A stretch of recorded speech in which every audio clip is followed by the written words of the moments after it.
So hi viewers welcome to Klinkara media. మన deputy CM Kalyan గారు చాలా గొప్ప పని చేశారు.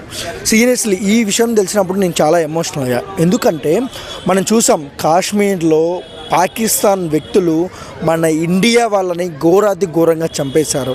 సో అంటే తెలిసిన వెంటనే కళ్యాణ్ గారు వెళ్ళారు, ఒక బాధితుడు ఇంటికి వెళ్ళారు, వాళ్ళతో చాలా వరకు మాట్లాడారు, వాళ్ళని ఓదార్చారు. అది ఒక ఎత్తి అయితే ఆయన సొంత డబ్బులు, కళ్యాణ్ గారి సొంత డబ్బులు ఈరోజు దాదాపు 50 లక్షలు అయితే ఆ కుటుంబానికి అయితే ఇచ్చారనమాట. సో చాలామంది ఇది కదా కళ్యాణ్ గారు, ఇది కదా కళ్యాణ్ గారి పాలన అంటే అసలు ఆయన డిప్యూటీ సీఎం కాకపోయినా ఇచ్చేవారని నా అభిప్రాయం.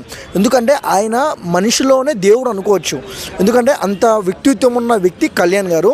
సో ఇంకొక విషయానికి వస్తే ప్రెస్ మీట్లో మాట్లాడుతూ ఈరోజు అంటే పాకిస్తాన్ మీద ప్రేమ ఉన్న వాళ్ళు ఇండియాలో ఉంటే వెళ్ళిపోండి, మీరుకి పాకిస్తాన్ మీద ప్రేమ పెట్టుకొని ఇండియాలో మీకు ఏం పని అవసరం లేదు, వెళ్ళిపోండి అని కరెక్ట్ చెప్పారు. ఇండైరెక్ట్గా ఏం చెప్పారంటే కళ్యాణ్ గారు దొబ్బేయండి అన్నారు పాకిస్తాన్ వాళ్ళని.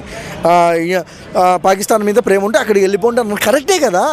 ఇప్పుడు ఇండియాలో ఉంటూ ఇండియా కూడా తింటూ ఇండియా గాలి బీరుస్తూ అంటే చాలామంది కొంతమందిలో అయితే చాలా ఇండియాని ఎలా తొక్కాలని చూసేవాళ్ళు. ఎందుకు మీ పాకిస్తాన్ మీరు పోయి ఎంజాయ్ చేసుకోండి, మీరు చేసుకోండి అక్కడ, ఎందుకు మా ఇండియా మీద పడి మా ఇండియన్స్ ఎందుకు చంపేయడం, మా వాళ్ళు పనులు చేసుకుంటున్నారు, చాలా చక్కగా ఉన్నారు, అన్ని సౌకర్యాలు మా ఇండియాలో ఉన్నాయి. సో ఎవరైనా అంటే కళ్యాణ్ గారు చెప్పారు, సో మేము కూడా చెప్తున్నాము పాకిస్తాన్ వాళ్ళు పాకిస్తాన్కి వెళ్ళిపోండి.